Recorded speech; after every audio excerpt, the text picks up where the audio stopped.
Coming up on No Pulp, Michigan falls in a big game. Who would have guessed that would happen? Much of America, I think, John. But regardless, Georgia football has an all-time great defense. And defense doesn't just win you championships in football. The same is true in basketball. That season is coming up quickly. That's right. College basketball almost here, and I'll tell you why it's time to hop on the Caitlin Clark bandwagon. Oh, believe me, I started that Caitlin Clark bandwagon. We'll talk all that and more. No Pulp starts right now. Are we crazy? Again, you're going over too many times. I can't with you. When you lose those games, it's tough for those teams. Mainstream. I am ready to go to battle.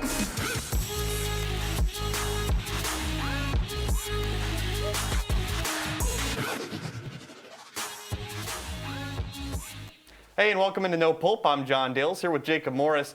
J-Mo, you ready for our scorching hot take? Oh, I am more than ready, John. College football? It's wide open this year. Wide open. It is absolutely wide open. We'll get right into it. We had a lot of fun college football games this past weekend, foremost among them, Michigan State in East Lansing, and the Spartans are still the big brother. Yeah, I mean, they took care of Michigan in a big way. Michigan had a 16-point lead in this one, John. Michigan State comes all the way back and wins in dramatic fashion. Well, here's the big question after that game is, do you think that Michigan State can win the Big Ten? Listen, Kenneth Walker, great story. Mel Tucker, even better story. Of course. But this is essentially the question, can Michigan State beat Ohio State? And John, I'll tell you right now, the answer to that question is no. Michigan State will have to beat Ohio State coming up on November 20th.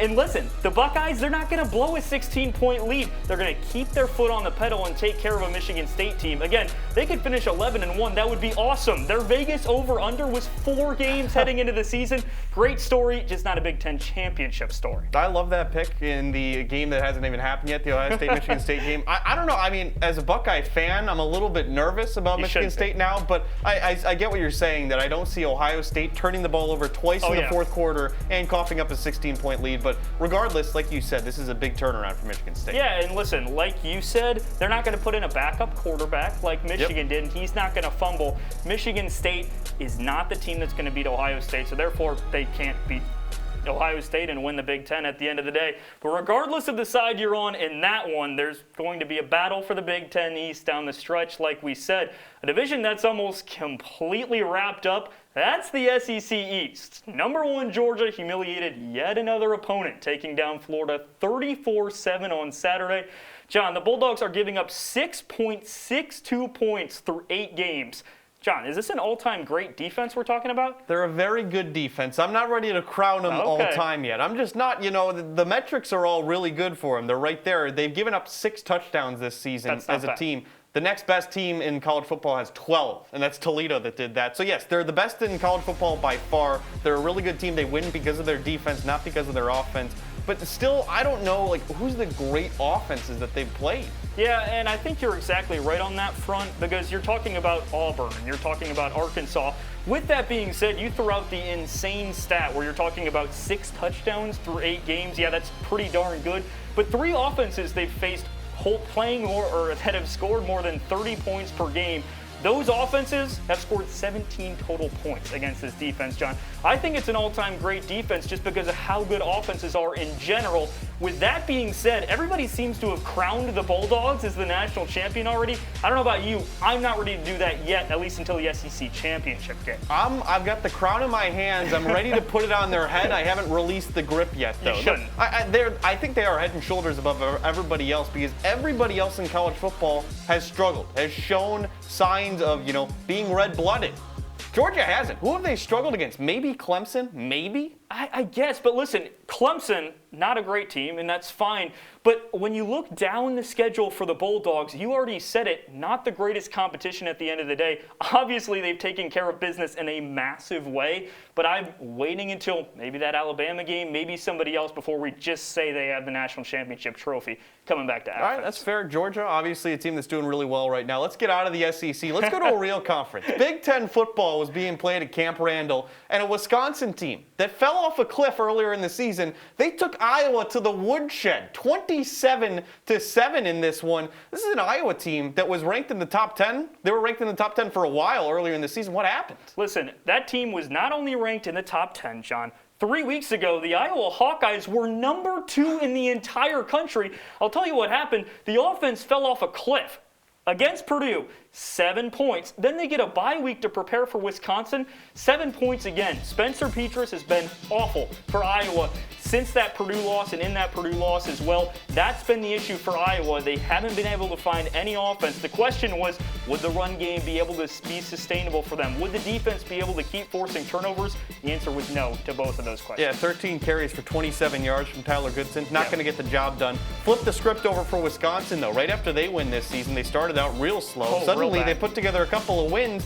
They hold their destiny in their hands. Can they win out the rest of their regular season? John, I think they can, because you look down this schedule, they have no teams with winning records besides Minnesota in the final game. You're talking about awful competition down the stretch.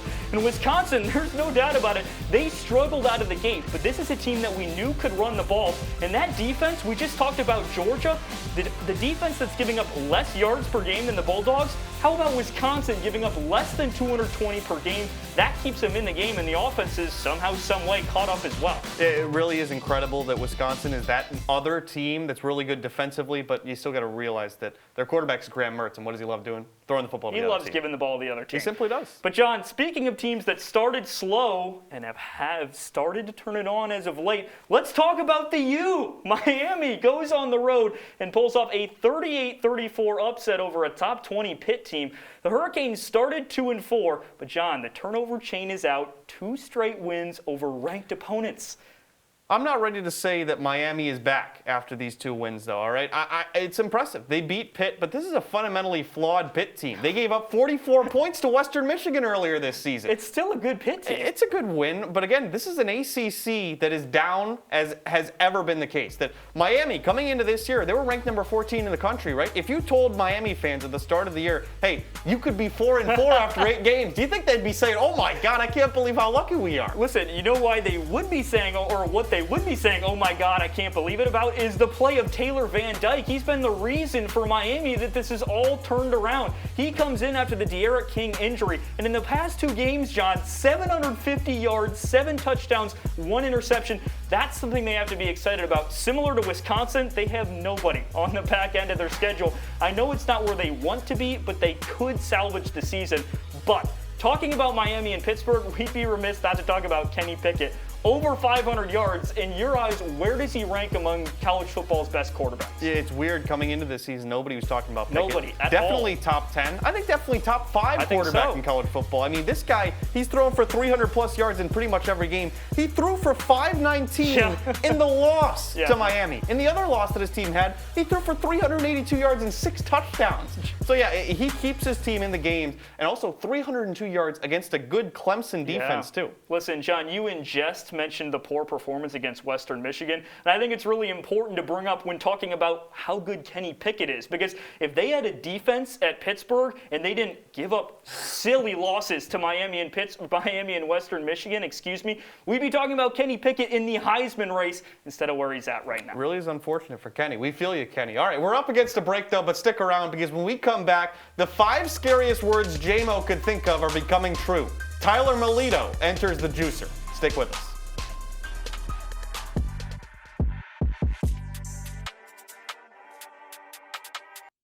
Come on, it's not that hard. My big man fingers are having a problem with these little tiny buttons.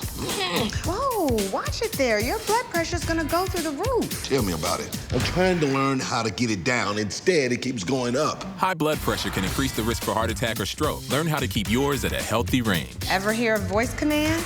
Just say text barbershop to 97779. That's not what I said. Just give me that. Now my blood pressure's up.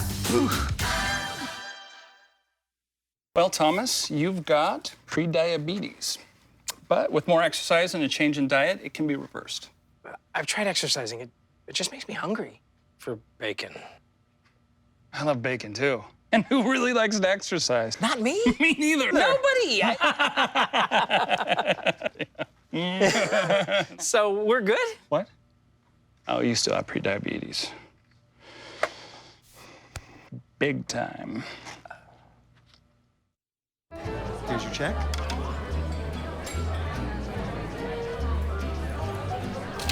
Oh, you got it. You know, since I got rid of my car, I really enjoy walking. Okay. God, no. Getting pulled over for buzz driving could cost you around $10,000 in fines, legal fees, and increased insurance rates. Oh, you're home early. You live with your mom? That'll set your game back a few years. Buzzed, busted, and broke. Because buzz driving is drunk driving.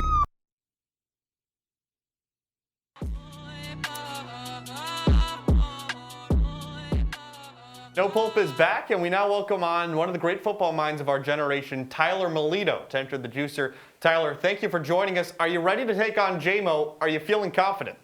Well, John, it's so great to be back in the Juicer. It's been too long. Last time I was on, I lost to Will Scott. I'm not saying you're going to be easier competition, J-Mo. I won't be. I won't be. You won't, but we're going to have a great time. All right, let's get right into it. For those that haven't seen the Juicer yet, I ask a question about college football. They each give their answer. Whoever has the better response gets the point. Well, the first question, and the final question's worth two. The first question that I've got for you here is there have been a lot of exciting contests in the season thus far. What has been the game of the year in college football? John, let me tell you, we're going to go back to October 9th for Texas A&M and Alabama. Tyler, this game encompassed everything that's great about college football. You're talking unpredictability, and you're talking about excitement. That's because an unranked A&M team that came in struggling, 2 straight SEC losses, what did they do? They upset #1 Alabama on a walk-off field goal. Oh yeah, with a backup quarterback as well. Alabama came into this game, they were dominant. Everybody thought they were going to walk their way to the SEC championship, and Texas A&M takes care of business in very, very exciting fashion. It was an awesome game indeed. It was, thanks. But I got 2 words for you. Red River. Texas, Oklahoma. Oklahoma winning 55-48. Here's what we got to know. First of all, Texas had a massive lead in the first half. Spencer Rattler gets benched for Caleb Williams, and from there on, look at this throw. Holy macaroni. That's no Zach Calzada, but okay, continue. It's a beautiful play. Oklahoma makes the comeback. They virtually locked themselves a spot in the college football playoff because there's no way they're not going to win the Big 12 championship. Let's be real. They basically knocked their biggest rival out of the Big 12 championship game. And out of the college football playoff, Oklahoma, Texas was by far the best game. Tyler, there's a reason both those teams are moving to the SEC. It's because they want to play exciting games like A&M and Alabama. All right, hold on, fellas. Tyler, I will say, slow your roll a little bit on crowning Oklahoma already and making it to the Big 12 championship, but I'm with you. I think that the Red River rivalry was the best game so far this season, the most exciting. How can you forget about that comeback? You get Caleb Williams in the game. But all right, well, in the same vein, we'll move on. Question 2, what has been the play of the season so far? J-Mo, the first game of the year, or the first big game of the year, what was it? Clemson versus Georgia, 2 top 5 teams. And what was the marquee play of that game? Christopher Smith taking a DJ Uiagalelei pass all the way to the end zone. Look at it right here, over 70 yards, virtually icing. The only touchdown of the game. This showed us that Georgia is different this year. This defense has been on fire ever since. I think they've been riding that wave and basically just killed any vibe for Clemson. They've been horrible, and I think this play was a big telltale sign that Clemson might not be as good as we thought they were. Hey, Tyler, thanks so much for reminding me about a pick 6 from a Week 1 matchup between Georgia and one of the worst opponents on their schedule this season. I don't think that's the best entering the season. I don't think that's the best defensive touchdown for Georgia all season. For me, I'm going with Kyron Williams' touchdown from just last Saturday. You don't have to go all the way back to Week 1 to remember it. Watch Kyron Williams out-juke everybody on the Carolina defense. One of the best stiff arms you've ever seen, Tyler. This is a real exciting play here because it matters. Listen, it's not about Georgia beating up on a Clemson team that can't even almost take care of a Syracuse team. It's about an exciting, electric play in a primetime game. That's better than one of 7 defensive touchdowns for Georgia this year. So you're telling me that Notre Dame beating up on a not-so-good North Carolina team is the same thing? It's not the same thing as Clemson losing to Georgia? Gentlemen, please, time is up. And stunningly, Tyler Melito has taken a 2-0 lead. That's absurd. That's absurd. Clemson playing poorly just holds a special place in my heart. That's biased. Tyler, you're a point away from winning this. You got to play to your host, J-Mo. All right, our third question. What is the most important remaining game in the grand scheme of college football? Well, listen, to the uneducated mind, I have no idea what you're going to pick, but some people would say that it would be Michigan State and Ohio State. I'm here to tell you that it's the game. It is Michigan and it's Ohio State because I think we've already established that I don't think Michigan State can stick with Ohio State at the end of the day. And so what does that mean? It means that the Big Ten championship game, who goes and who doesn't, is going to be decided on November 27th in the Big House. And it's the type of thing where if Ohio State wins, they seal their way to the Big Ten championship. And if Michigan wins, it means a three-way tie at the top of the standings. That one's more important than the game between the Spartans and Buckeyes. But there's a major what-if there, J-Mo. That all depends on if Michigan State beats Ohio State They're not or not going to. next week. That's why I'm going with the 2 weeks. Yeah, November 20th, Michigan State, Ohio State. You got the two top dogs in the Big Ten as of right now, two undefeated teams. Winner of this game is a virtual lock for the Big Ten championship and maybe the CFP. Who knows here?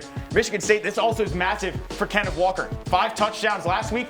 He has another good game against Ohio State. He's a virtual lock for the Doak Walker Award and maybe even the Heisman Trophy. We're not talking about the Heisman. We're talking about the college football season. But overall implications, this could have a massive impact on who makes it to the Big Ten championship game, who is the main representative of the Big Ten in the college football playoff. There's just too much. Your game is going to be great. Don't get me wrong. It is. It'll be more important. So, fellas, we got you. A couple of Ohio State picks. I like that. You're playing to your host yet again. This one, J-Mo takes. There we go. Michigan State's not going to be able to compete with Ohio State, and there's a reason why one's called the game, the other one isn't. All right, it all comes down to this. J-Mo, you get 2 points, you can win it here. Tyler, if you get this one, you win it too. Which player is facing the most pressure for the rest of the season? There are a lot of players. You can go offense, you can go defense. You could. I'm going to go with the Michigan QB, Cade McNamara. Gracious. Because Michigan right now is having their best season in a long time. Okay. If Cade McNamara continues to play like he has outside of the Michigan State game, because let's be real, he wasn't great against Sparty last week. What? He could help. He was great. He was good, not great.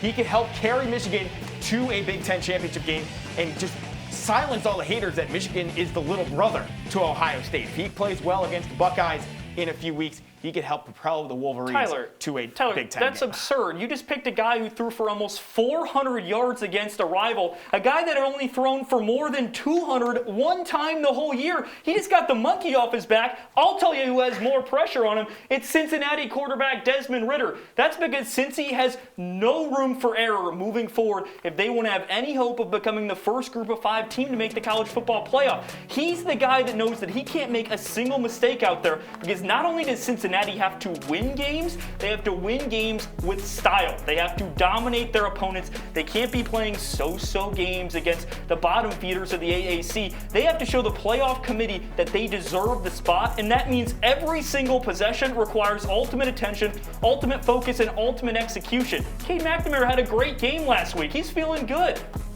But Michigan's on the outside looking in. Cincinnati is inside. They're playing with inside. house money right now. We'll Michigan see. We don't has know. got their That's back the point. against the wall. Thank you both for presenting great arguments. Tyler, you came in here, you said revenge was on your mind. You wanted to get a win, redeem yourself, but when you say Cade McNamara wasn't great and he threw for almost 400 yards, that's going to cost you. J-Mo is my winner. Yep. He gets 2 points on the final one. I think Desmond Ridder has got a little bit more pressure on him than Cade McNamara. All right, well, a lively trip to the juicer, as always. Another break coming up. Stick around for No Pulp. When we return, I go from educating J-Mo on college football to doing the same on college basketball. No Pulp back right after this.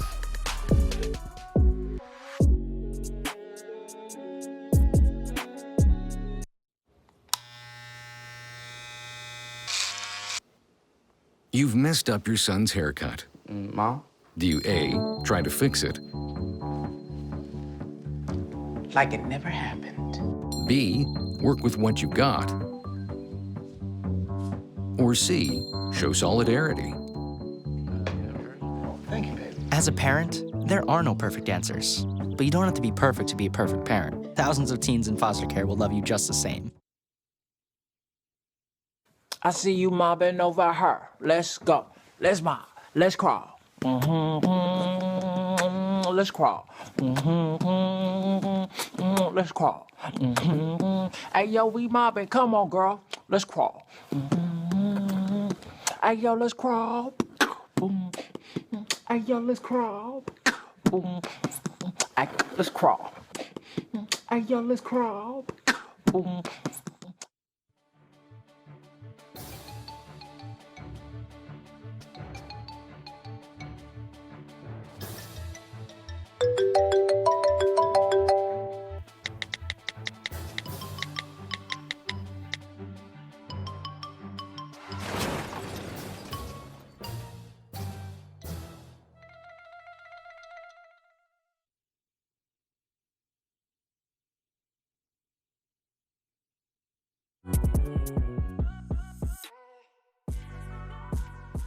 Welcome back into No Pulp. He's Jacob Morris. I'm John Dales. And we're closing in on college basketball season. We talked about it earlier in the show. Now we're going to get into some college hoops. J-Mo, we talked preseason rankings. How about some individual accolades, though? Who do you have as your men's player of the year? Well, John, I'll tell you who it is. It's going to be Kofi Cockburn from Illinois. Wow. And listen, there's a lot of other popular candidates out there, but at the end of the day, the guys like Drew Timme, Johnny Juzang, they have high-volume scorers also on their team. This entire offense is going to run through a big, strong, big man like Kofi Cockburn. That hasn't worked since, Luka Garza, who won the award last year, John. All right, you're talking about big, strong, big man. You mentioned one that you didn't pick, Drew Timme. He thinks he's probably going to be the best player on the best team in the country in Gonzaga. And the difference between him and Kofi Cockburn is great. They're both great players. Drew Timme gets to go up against WCC opponents. He's not facing the Big Ten night in and night out. I think that he improves on the 19 points a game, 7+ rebounds that he had last year. Gets even better this year. I think he becomes the player of the year. He's also got Chet Holmgren on that team. I don't know if he's going to be the best big man. That's all I'm going to say. All right, we'll see. We go on to the other side now, flipping the script. Who do you have as your women's player of the year? Well, listen, I think it's a popular pick for many to go Paige Beckers or maybe another player. I'm going Caitlin Clark from Iowa. It's time to hop on the Caitlin Clark bandwagon. We're talking about a player as a true freshman who put up 27 points per game and 7 assists. She led the entire country in scoring. It was an Iowa team that made it to the Sweet 16. They overperformed. If she did that in her true freshman year, what's she going to do as a sophomore? I know Paige Beckers. I know everybody else, but Caitlin Clark was fantastic. She's going to do it again. She's only going to improve. I give you credit for thinking outside of the box, but you can go true freshman this, true freshman that. Who was the best true freshman in women's college basketball last year? It was Paige Beckers. That's 27 points per game. That's why she won Player of the Year, right? She's the best player on the best team in the women's side. So you're making it easy on me here, JMO. I can take all the easier picks, and Paige Beckers is the pick. She shot the lights out from deep, too. This is a scary UConn team, and she's just an unbelievable player out there. I think she ends up taking the award home. I don't know. 2 in a row is hard, and eventually Caitlin Clark has to be rewarded. All right, we'll see. We'll see if we get others to hop on the Caitlin Clark bandwagon, too. Let's bring it back team-wise, though. How about an early national champion pick for the men's side? Well, I'll tell you where that early national champion on the men's side comes in, and that's West Lafayette, Indiana. Look, the narrative has been played out. I'm not a homer. I get it. Purdue hasn't made the Final Four in 42 years. But you're talking about Matt Painter, one of the best coaches in the entire country. He returns his top 8 scores from a season ago, led by 2 preseason All-Americans and Trevion Williams and Jaden Ivey. This is a team that's going to perform. It's going to be a team that's battle-tested in the Big Ten, and they're going to take home a national championship. Shut all the haters up, John. You got to get through North Texas before you get to a national champion. All right, we'll go on my pick. I've got Illinois, actually. Got to get through Loyola. You talked about Kofi Cockburn. They bring back a bunch of guys, too. They do lose Ayo Dosunmu. He stays in Illinois. He's over on the Bulls now, but this is a team that was playing as hot as anybody in early March. I think they peaked too soon. And when I talk about a national champion for the next year, I look at who kind of disappointed in the early rounds of the tournament the year before. Purdue, yes, but I think that Illinois is a little bit better. I think they're a better team in the Big Ten. I think they end up winning. Both will be battle-tested, but you got to roll with the Boilers there. That's what I'm going to say. Fair. I'm not going to roll with the Boilers. You can do that, Homer. All right, final pick here, your women's national champion. Listen, this one isn't a hot take. I'm going with number 1 South Carolina, and John, they're number 1 for a reason. We're talking about a Dawn Staley squad that lost 5 games by a combined 29 points a year ago, including a 1-point loss in the Final Four to Stanford, who eventually won the national championship. As if that wasn't good enough, they return all 5 starters, and how about the top recruiting class in the entire country? Expect them to compete night in and night out, and they bring a national championship back to Columbia for the first time since 2017, John. All right, that's fair. I'm not going to go too far outside the box here either. You take the number 1 team, I'm going to take the number 2 team. Paige Beckers. I'm going to take the Huskies. Got it. Tell me about Paige Beckers. I already talked Paige Beckers. How about their coach? How about Gino Auriemma? Hasn't won one since 2016. Right, Maybe he's washed. I don't think he's washed. I think he's built the best program in the history of the sport. Certainly in the women's not side. Since 2016. Hey, if you win 100+ games in a row, I don't care what year to what year. Last year? If you do that, you're going to be my pick to win the national champion. All right? You are. And I think that UConn's they returned so many good players. They only lost 2 games last year. They lost in the Final Four. Even in a down year, it's a Final Four exit that kicks out UConn. Listen, Gino might be great at building a program, but he didn't grab the best recruiting class in the country. That was Dawn Staley. But all right, John, we'll come back to those picks, mark my words. But we're wrapping up here on No Pulp. When we return, it's back to college football. We'll talk big games and give you our final words. Stay with us.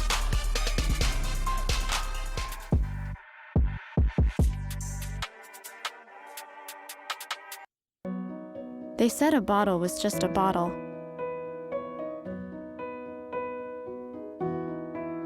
That no one would ever notice me.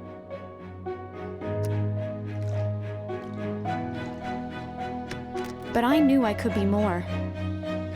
That one day, I would make people smile.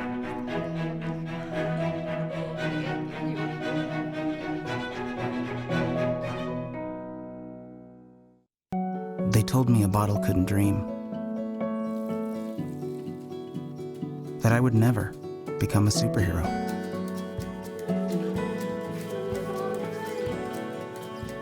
But I learned how to fly. Just to come back in a new disguise. And be the hero that I've always wanted to be.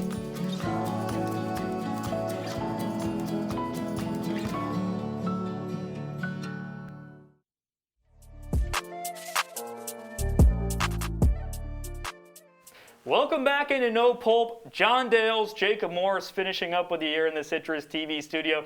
John, we covered last week in college football. Let's take a look ahead to this Saturday. Not as jam-packed of a slate as last weekend, but there's still a couple intriguing matchups. And we start with Liberty and Ole Miss. John, who you got? This is an easy pick for me. I got Ole Miss winning this one. Look, in Liberty, they were a fun story from last year, right? But, I mean, they lost to Syracuse. They lost to UL Monroe. That's where I was going to go. I mean, the fact that we have this game as one of the big games of the week shows you that how you talked about it. There's not a big slate of great games. I think that Ole Miss rolls. Yeah, listen, you said everything I said. I think regardless of whether Matt Corral plays, Ole Miss rolls big time. Yeah, that's fair. As much as we know that you love the Flames, J-Mo, let's get to a real game now, all right? 13 against 12. Auburn against Texas A&M at Texas A&M. Who do you have winning this one? Listen, we talked earlier about the Aggies beating Bama at Kyle Field. That's what it's all about for me, all right? I think these two teams are pretty even, but I think the home field advantage for Texas A&M makes all the difference. Give me the Aggies. All right, that's where we diverge. I've got Auburn winning this one. I like Bo Nix. I like Tank Bigsby. I like what they're doing there down in Jordan Hare.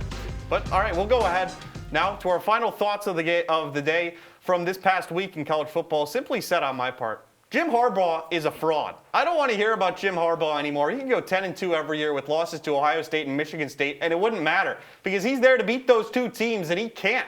When you look at where the program was when he took over and where it is now, they're no closer to winning big games. Take a look at all those numbers. 3-4 against Michigan State, 0-5 against Ohio State. He's no closer to winning a game against those big teams than he was when he got here. That J.T. Barrett game in 2016, they've taken a step back since then.